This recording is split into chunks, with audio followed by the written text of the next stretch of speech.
I used to believe that if I became successful enough, my family would finally be proud of me. That was my first mistake. My second mistake was believing they had ever been waiting for me to succeed. They weren't. They were waiting for me to become useful. My name is Ava Bennett, and for most of my life, I was the daughter my family could forget without feeling guilty. My older brother, Ryan, was the golden child. My younger sister, Chloe, was the star. And I was the one who liked little projects. That's what Dad called my work. Little projects. For 11 years, I worked on a medical device that could potentially change the way cardiac patients were monitored after surgery. I worked nights, weekends, holidays, birthdays, and sometimes through the entire night because I couldn't afford to hire the team I needed. I ate microwave dinners over laboratory notes. I slept on a couch beside a prototype that cost me 3 months of savings. I learned how to solder. I learned medical regulatory language. I learned how to read clinical studies. I learned how to negotiate with manufacturers. I learned how to hear the word no without letting it become the word never. And while I was doing all of that, my family was busy celebrating Ryan's car dealership and Chloe's bracelet business. I don't hate them for being successful. I hate that they only remembered I existed when my success became valuable to them. The night everything changed, I was standing in my kitchen, eating cold noodles straight from a plastic container. My phone rang. Dad. I stared at the screen. My father hadn't called me in 17 months. Not once. Not when my patent was approved. Not when I moved from Ohio to Boston. Not when I had my first successful hospital trial. Not even on my birthday. 17 months. Then, suddenly, my father's name appeared on my phone. I answered. Hello. There was silence. Then Dad said, Ava. My stomach tightened. Dad. It's been a while. I almost laughed. It had been exactly 17 months and 4 days. I know. Another pause. Then he said the sentence that would change everything. Family dinner Saturday. We need to talk. I looked at the cold noodles in my hand. Then I looked through the window at the Boston skyline. And for the first time in my life, I wasn't afraid of what my father wanted. Because I already knew. He wanted something. The only question was how much. And I had already started reading the fine print. When I was 8 years old, I learned that attention in our family was not distributed equally. It was earned. Or, more accurately, it was assigned. Ryan was 12 and already treated like the future owner of everything. Dad took him to baseball games. Dad taught him how to change oil. Dad bought him his first expensive watch. When Ryan turned 16, Dad surprised him with a used sports car. When Ryan turned 24, Dad gave him $95,000 to help him buy into a struggling automobile dealership. $95,000, Mom said proudly at dinner. That's an investment in his future. I remember looking up from my plate. That's a lot of money. Dad smiled. Your brother has a business mind. Ryan grinned. I'll pay you back. Dad waved his hand. Family doesn't keep score. I remember those words. Family doesn't keep score. They became almost funny years later. Because apparently family doesn't keep score until the family member nobody noticed becomes worth $88 million. Chloe was different. She wasn't the business child. She was the beautiful child. She could walk into a room wearing a $20 bracelet and make everyone believe it belonged in a museum. At 16, she started designing jewelry. At 20, Mom helped her launch an online store. At 22, Chloe had thousands of followers. At 26, she was invited to fashion events. Every family gathering eventually became a conversation about Chloe. Her bracelets. Her photographs. Her customers. Her dresses. Her collaborations. Her next trip. Meanwhile, I was building a cardiac monitoring system in a rented garage. I wasn't glamorous. I didn't photograph well. I wore the same 3 hoodies for months.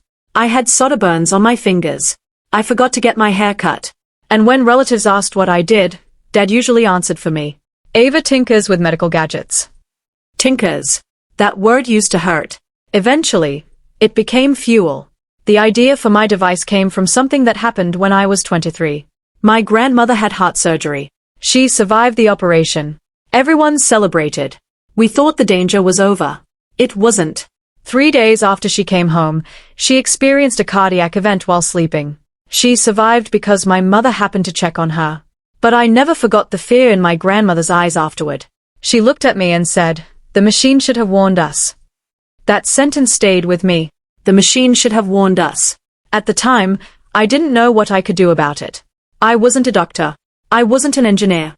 I wasn't wealthy. But I was stubborn. So I started learning. I read research papers until 2 in the morning. I watched lectures online. I contacted biomedical engineers. Most didn't answer. Some answered and told me I didn't understand the industry. One man actually laughed when I explained my idea. You can't build a hospital-grade system in your garage. I said, why not? He laughed again. Because that's not how it works. Maybe he was right. But I decided I didn't care how things were supposed to work. I cared about what could work. The first prototype was terrible. It was bulky. It overheated. The sensor readings were inconsistent. The software crashed constantly. I dropped it once and cried for 20 minutes. Then I fixed it. The second prototype was better. The third was smaller. The fourth could transmit data. The fifth could identify dangerous patterns before they became emergencies. And the sixth made me realize I might actually have something. I called the system Aegis. The idea was simple. Aegis continuously monitored specific cardiac indicators and used predictive analysis to identify patterns associated with post-operative complications. It wasn't magic. It didn't replace doctors. It didn't guarantee survival. But it could potentially give medical teams something precious. Time. Sometimes 10 minutes can matter. Sometimes 5 minutes can matter. Sometimes 1 minute can matter. I believed that. I still do. The day my patent was approved, I didn't tell my family immediately. That sounds strange, doesn't it? But I'd learned something. When you spend your entire life trying to prove yourself to people who don't see you, eventually you stop performing. I received the email at 9:14 in the morning. Patent granted. I read it 3 times.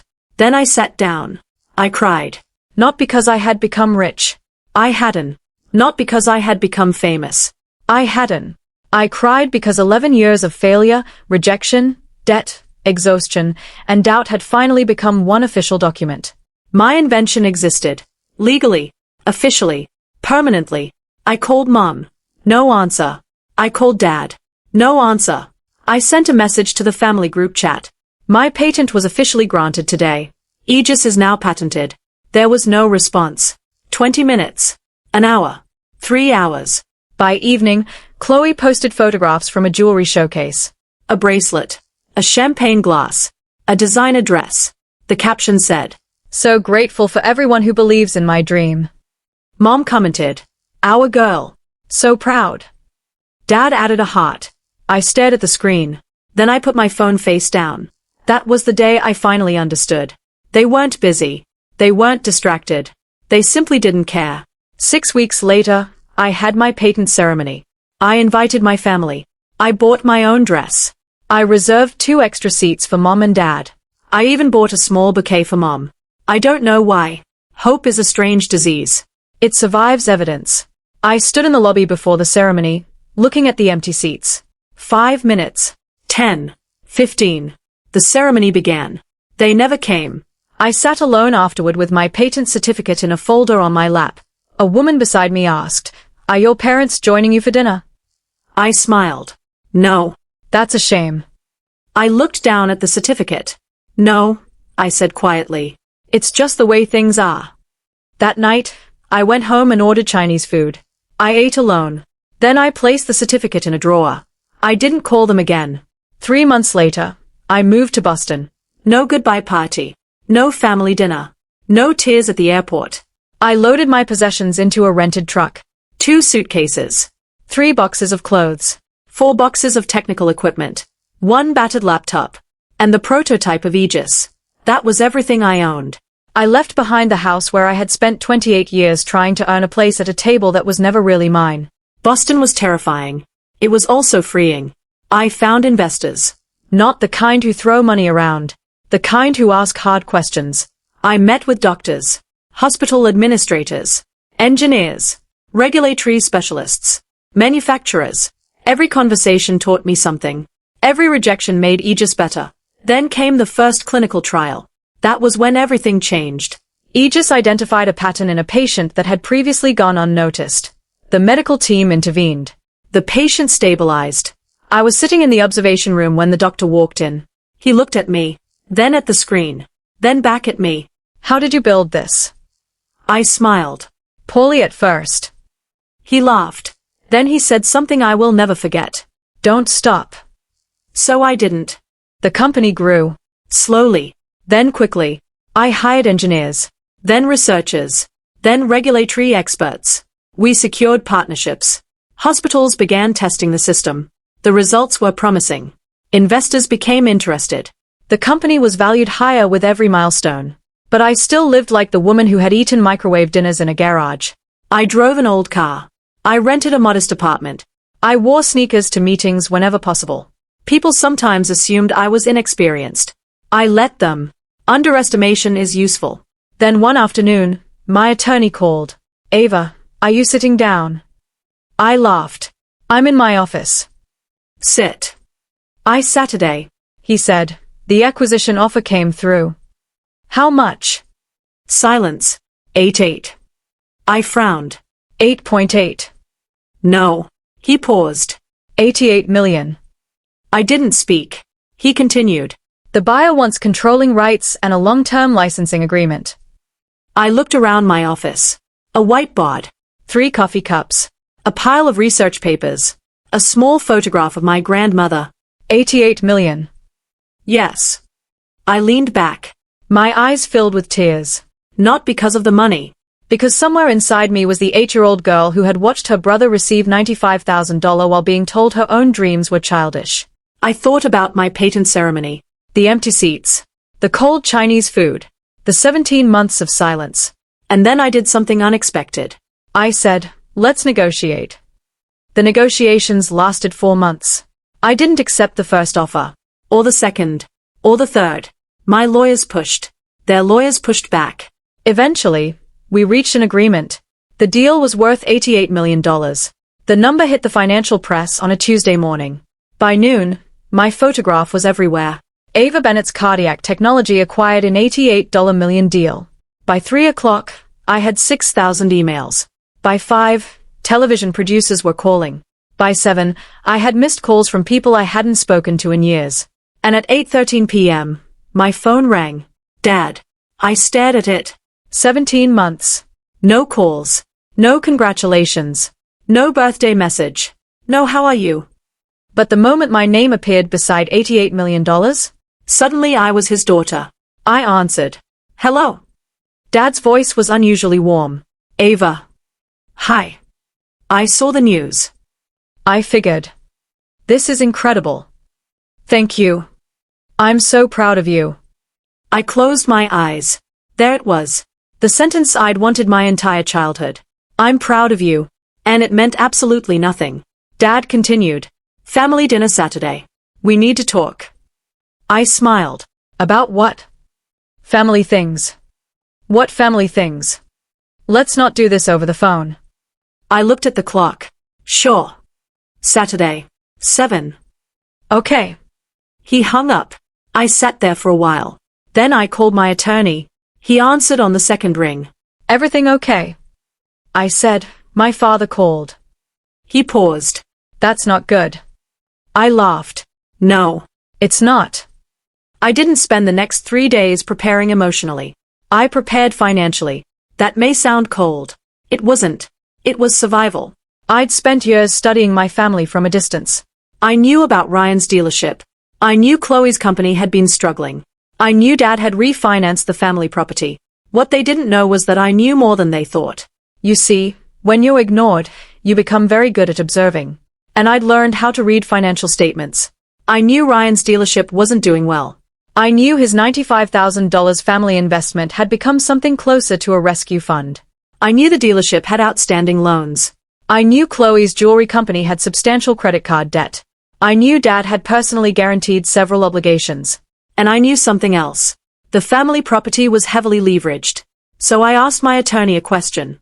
Can someone legally purchase a debt owed by a family member? He looked at me. Yes. Can someone purchase the debt without telling them who the buyer is? Depending on the circumstances and jurisdiction, yes. I nodded. Then I want to know every legitimate debt they have that can be acquired. He raised an eyebrow. Ava. I don't want revenge. He stared at me. I smiled. I want leverage. There is a difference. Revenge is emotional. Leverage is mathematical. I wasn't going to scream at my family. I wasn't going to throw money in their faces. I wasn't going to tell them I was better than them. I was simply going to make sure that, for once, I understood the terms of the conversation before they started talking. Over the next several weeks, through entirely legal channels, my financial team acquired positions connected to several of their debts. The total wasn't enormous compared with my new wealth. But to my family, it was enormous. And suddenly, the balance of power had shifted. They thought they were inviting me to dinner to ask for money. They had no idea I was walking into that dining room with their financial world partially sitting in my briefcase. Saturday came. I wore a simple black dress. No jewelry except my grandmother's watch. My attorney sat in a car down the street. I told him I didn't want him inside unless I needed him. He agreed. Before I left, I looked at myself in the mirror. For a moment, I saw the old Ava. The girl who wanted Dad to clap. The girl who wanted Mom to say she was proud. The girl who wanted Ryan to ask about her work. The girl who wanted Chloe to stop competing with her. Then I saw the woman standing in front of me. She didn't need any of that anymore. I drove to my parents' house. The house looked exactly the same. Same driveway. Same oak tree. Same porch. Same front door. I knocked. Mom opened it. She smiled. "Oh, Ava." She hugged me. I stood there awkwardly. It was the first hug I'd received from her in more than a year.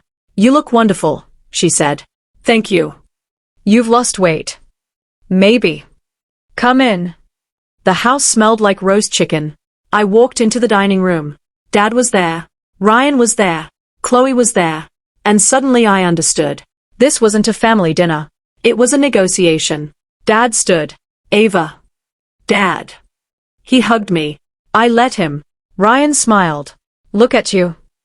"Hi, Ryan. Big-time celebrity now." "Not really." He laughed. "Come on. 88 million. Chloe walked over. "I'm so happy for you." "Thank you." She touched my bracelet. "Is that vintage?" "Grandma's." "Oh." Her smile faded. Mom called from the kitchen. "Dinner's ready." We sat down. For 5 minutes, everyone made small talk. Then Dad cleared his throat. "So." I looked at him. "So." "We've all been thinking. That's dangerous." Ryan laughed. Dad didn't. "We've made some mistakes as a family." I nodded. "That's true." Mom reached across the table. "Ava, we know we haven't been there for you the way we should have." "That's also true." Chloe looked uncomfortable. Dad continued. "But your family." I waited. "And family helps family." There it was. The real sentence. I put down my fork. "How much?" Everyone went silent. Dad blinked. "What? How much do you need?" Ryan looked at Dad. Dad looked at Mom. Then Dad sighed. "It's not exactly like that." "Then explain it." He leaned back. "Ryan's dealership has had some cash flow problems." I looked at Ryan. He stared at his plate. "How much?" "About $2.4 million. I nodded. "And Chloe?" Chloe's face reddened. "I have some business obligations." "How much?" She swallowed. "About $680,000. I looked at Dad. "And you?" He didn't answer. "How much, Dad?" He finally said, "There are some loans." "How much?"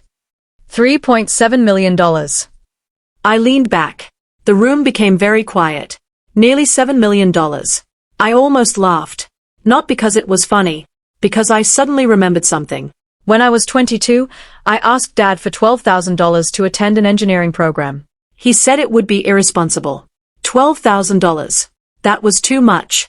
But now, sitting around a table, they were asking me to solve nearly $7 million of problems. I looked at my father.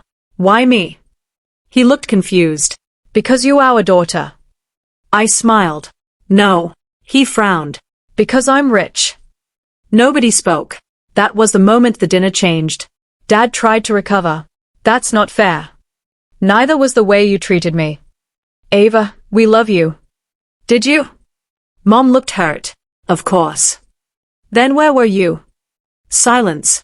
"When my patent was granted." "Nothing." "When I had my ceremony." "Nothing." "When I moved." "Nothing." "When I spent months working with hospitals." "Nothing." When I was alone. Mom's eyes filled with tears. Ava. I shook my head. No. Don't cry yet. Everyone stared at me. I don't want guilt. I want honesty. Dad's jaw tightened. What do you want us to say? The truth. He looked away. Ryan spoke. You were always distant. I laughed. Distant. You chose work. I chose something you all told me was worthless. Ryan's face hardened.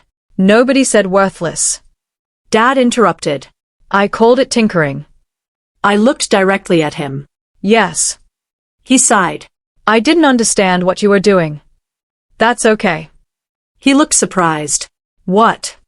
It's okay that you didn't understand. I reached into my handbag. But it's not okay that you mocked it. I placed a folder on the table. Then another. Then another. Dad stared. What is that? Information. Ryan picked up the first folder. His expression changed. Where did you get this? Legally. He flipped through the pages, then looked at Dad. What is this? Dad took the folder. His face went pale. I said quietly, your dealership's debt. Nobody moved. I placed another folder in front of Chloe. Your business obligations. She stared at the documents, then at me. What did you do? I purchased some of the debt positions. Dad looked at me. You're the buyer? Partially. His face drained of color. Why? I smiled. Because I wanted to know what you were going to ask me for. Dad stood abruptly. You can't do this. Do what? Use our financial problems against us. I'm not. You bought our debts. Some of them. Why? Because you came to me asking for money. Dad slammed his hand on the table. We are your family. I looked at him. Exactly. My voice was calm. That's why I expected you to call before the newspaper did. Nobody answered. I continued. Do you know what the strangest part is? Dad sat down. What? I would have helped you. His eyes narrowed. What? Before the $88 million. Silence. If you had called me 6 months ago and said, Ava, we're struggling, I would have helped. I looked at Mom. If you had called me when I moved and said, we're sorry, I would have listened. I looked at Ryan. If you had called me after the patent and asked me how things were going, I would have told you. Then Chloe. If you had sent me a message on my birthday, I would have answered. My voice cracked. But you didn't. I took a breath. You waited until a magazine put a number next to my name. Nobody spoke. Then Dad asked the question I knew was coming. So what do you want? I looked at him. Nothing. He stared. Nothing. I don't want your apology. Mom started crying. I don't want your praise. Ryan looked confused. I don't want your gratitude. Chloe whispered. Then why are you here? I looked around the table. Because I wanted to see if any of you could tell the difference between loving me and needing me. Silence. And I finally had my answer. Dad sat down slowly. I am your father. I know. I made mistakes. I know. I didn't realize how much you were hurting. I told you. When? I stared at him. Every time you called my work tinkering. His eyes lowered. I was wrong. That sentence was almost enough to break me. Almost. For years, I had wanted to hear it. But hearing it now felt like receiving an apology from someone who had already moved out of your house. Too late doesn't mean worthless. But it does mean different. I said, I believe you. Dad looked up. You do? Yes. He looked relieved. Then I continued. But forgiveness doesn't mean access. His face fell. I opened another folder. Here are the terms. Ryan stared. What terms? The debts I acquired. Dad looked nervous. I'll give you 18 months. What? 18 months to refinance or sell assets. Ryan shook his head. That's impossible. It's possible. You don't understand the dealership. I smiled. I understand its numbers better than you think. I looked at him. Your dealership has value. You're just carrying too much debt. He didn't answer. I turned to Chloe. Your jewelry company is different. She looked at me. You have a viable brand, but your expenses are out of control. She looked embarrassed. How do you know? I read your financials. You bought my debt. Yes. She whispered. Why? Because I wanted to know if you had built something real. She looked down. And you did. Her eyes filled with tears. But you don't need a luxury office, 3 consultants, and a $9,000 monthly marketing contract. She laughed through her tears. You're probably right. I know. For the first time that night, someone smiled. Then Dad asked, and our house? I looked at him. The house can stay. He exhaled. But only if you restructure the loan. How? I'll arrange financing through a separate entity. You're lending us money. No. He looked confused. I'm restructuring the debt. Why? I thought about it. Because despite everything, I wasn't cruel. Because revenge had never actually been what I wanted. I wanted them to understand what it felt like to be powerless. I wanted them to understand that money didn't create my value. And most of all, I wanted to walk away without becoming the person they had been. So I said, because I don't want to destroy my family. Dad looked at me. I just don't want to be owned by it anymore. That sentence changed the room. The restructuring took months. Ryan sold part of the dealership. He kept the profitable location. He paid down the loans. Chloe cut her expenses and rebuilt her company. Mom went back to work part-time. Dad sold a property he had been holding for years. And I stayed out of their lives. Completely. No surprise visits. No dramatic announcements. No social media posts. Nothing. For the first time, I let them solve their own problems. And something strange happened. They started changing. Not immediately. Not dramatically. But gradually. Ryan called me one afternoon. Hey. Hi. I wanted to thank you. For what? The dealership. You don't owe me gratitude. I know. He paused. I just wanted to tell you something. What? I've been telling people for years that you were obsessed with that little device. I smiled. Yes. I was wrong. I know. He laughed. You really don't make this easy. I spent 11 years making it easy for everyone else. He went quiet. Then he said, I'm proud of you. I closed my eyes. This time, it didn't hurt. Thank you. Chloe was the next person to call. She didn't talk about money. She said, I found the bracelet you gave me when we were kids. I remember. You made it yourself. Yeah. I thought it was ugly. I laughed. It was ugly. She laughed too. Then she said, I'm sorry. I didn't answer immediately. Okay. No, Ava. I mean it. I believe you. I was jealous of you. That surprised me. Why? Because you didn't need people to like you. I smiled sadly. I needed them to like me very badly. Maybe. She paused. But you eventually stopped needing it. Eventually. I wish I'd known you better. So do I. Mom took longer. Months. Then one day she called. No greeting. No small talk. Just, I'm sorry. I sat silently. She continued. I thought I was protecting the family. From what? From change. I frowned. What does that mean? You are always different. I smiled. I know. And I was afraid that if you succeeded in something we didn't understand, you'd leave us behind. I looked out the window. Mom, I left because you already had. She cried. I didn't. Then she asked. Can I come visit? I thought for a long time. Yes. And that was the beginning. Not a reunion. Not a miracle. Just the beginning of something new. My father came last. He arrived at my apartment carrying a box. What is that? He placed it on the table. I opened it. Inside was my old patent certificate. The original. The one I had left behind. I stared at it. You kept this? Dad nodded. I found it in the drawer. You knew. I knew. Then why didn't you say anything? He looked ashamed. I don't know. I touched the certificate. The paper was slightly bent. He said, I framed it. I looked up. Why? Because I'm proud of you. I smiled. You're late. I know. He nodded. I know. We sat in silence. Then Dad said something I never expected. I spent your whole childhood teaching you how to be strong. I looked at him. And then I got angry when you became stronger than me. I didn't know what to say. So I said the only honest thing. That wasn't my fault. No. He looked at the floor. It wasn't. People sometimes ask me if I regret how everything happened. The answer is complicated. I regret the years I spent begging for attention.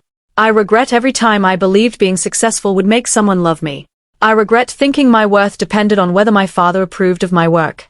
But I don't regret Aegis. I don't regret the long nights. I don't regret the rejection. I don't regret moving away. And I don't regret buying those debts. Some people hear that part of my story and call it revenge. Maybe it was. But here's what I learned. The best revenge isn't making someone suffer.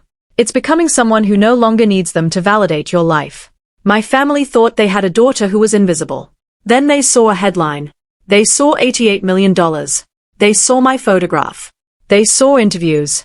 They saw the company. They saw the patent. But by then, I had already become someone they couldn't control. And that was the real victory. A year after the dinner, I attended another patent ceremony. This time, I wasn't receiving a patent. I was presenting an award.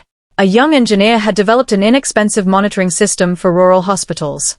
She stood on stage holding her certificate. Her parents weren't there. I noticed because she kept looking toward the empty seats. After the ceremony, I found her outside. You okay? She smiled. Yeah. You're lying. She laughed. My parents don't really understand what I do. I nodded. Mine didn't either. She looked at me. Did they eventually? I thought about Dad. About Mom. About Ryan. About Chloe. Some of them did. And the others? I smiled. I stopped needing them to. She looked relieved. How? I handed her my business card. Build something you're proud of. She looked at the card. That's it? No. I smiled. Learn the fine print.